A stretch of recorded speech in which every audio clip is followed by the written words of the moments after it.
Even the steel anchor has grown a second skin made of living beings. It offers these delicate creatures a solid structure to grow on. They have all made a comfortable home in this sunken world.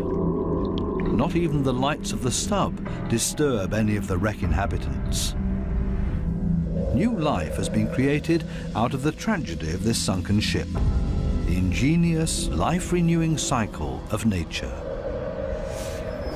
The Morays are sharing a home. They seem to be exceptionally friendly towards one another, even with this conger eel as their neighbor.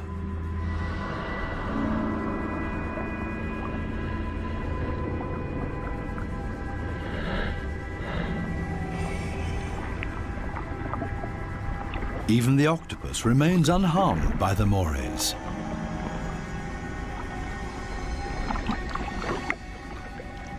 A unique environment made of steel that offers many different opportunities for ocean inhabitants to use it.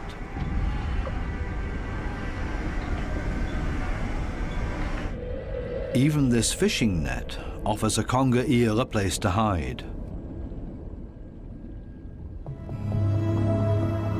The original destination of the sub is located a bit deeper, a picturesque underwater city full of ancient amphora architecture.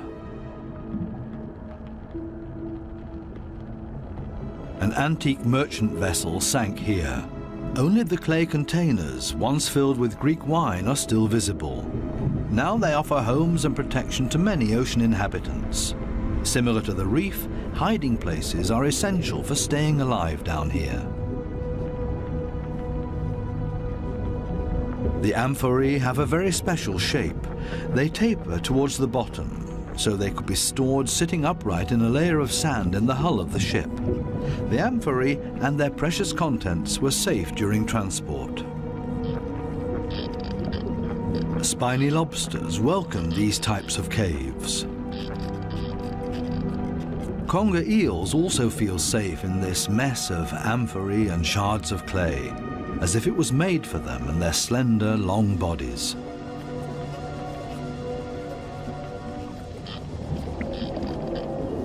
The city of amphorae on the ocean floor provides countless opportunities to observe, disappear, and be unseen.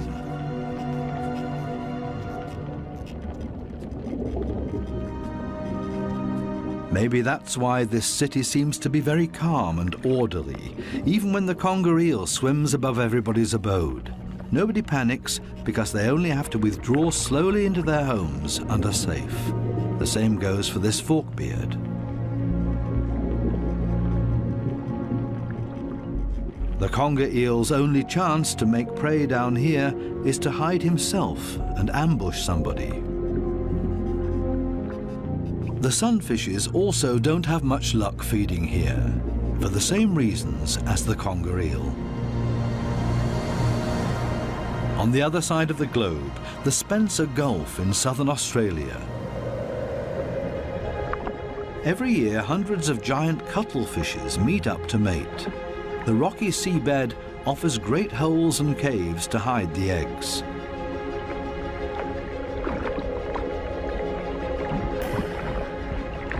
The females are smaller than the males and seem to be a bit shy, keeping their arms tucked tightly together.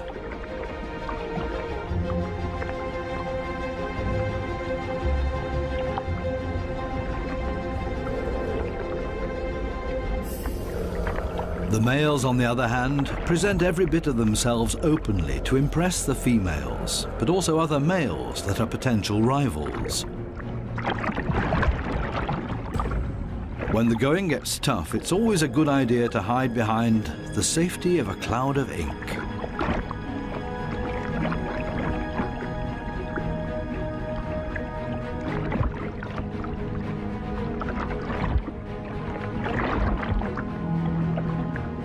Without much success. Escape in reverse.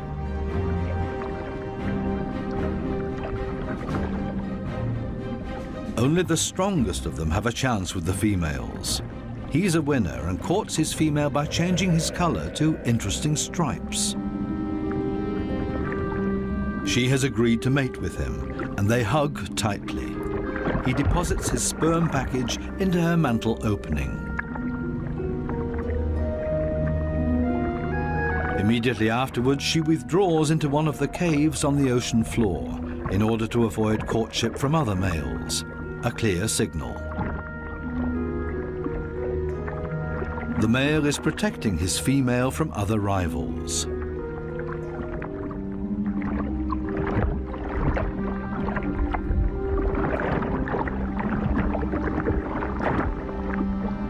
But there's always the unexpected.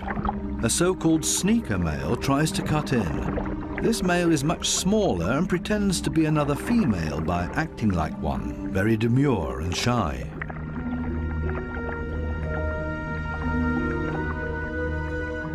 All seems to be fine in the den. He's busy chasing away other rivals from this new supposed female. Especially now that there are 2 females under his protection. It can't hurt.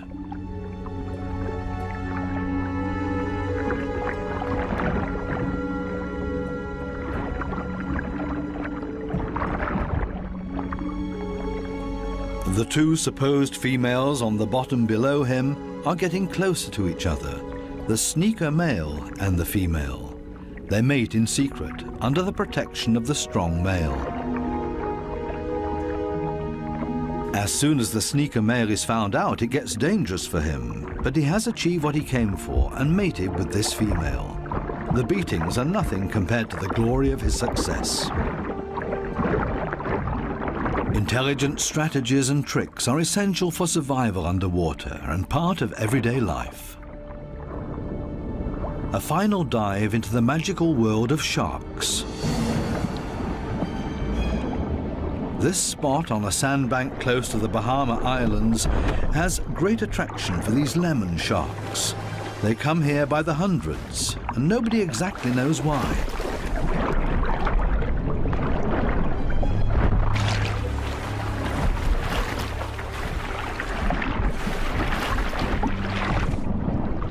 This sandy plateau in the middle of the open ocean is easy for scientists to get to.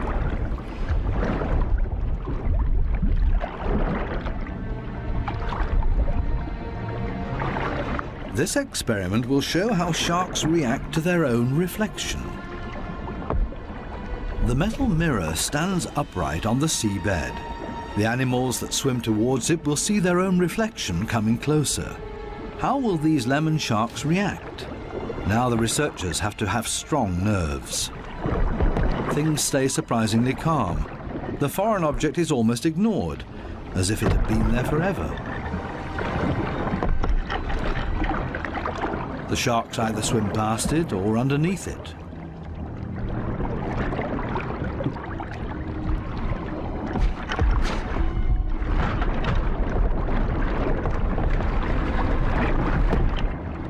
The scientists expected a bit more, and soon the sharks lose all interest in the mirror.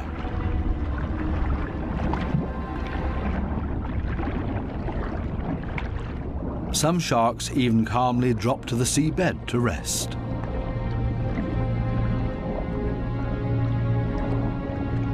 The only ones alarmed by this behavior are the remoras that like to keep moving.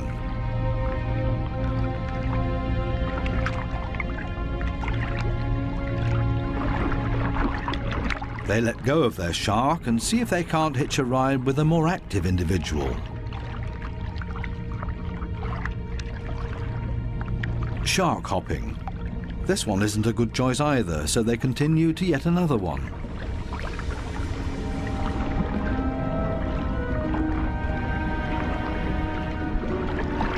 All of a sudden, something happens to the mirror, and the peaceful afternoon on the sandbank changes quickly into the complete opposite. The rope that the mirror is attached to loosens and the mirror falls over.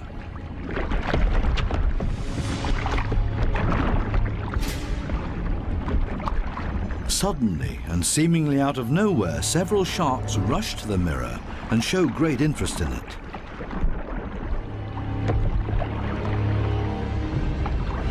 They smell and touch it. and they get more and more excited.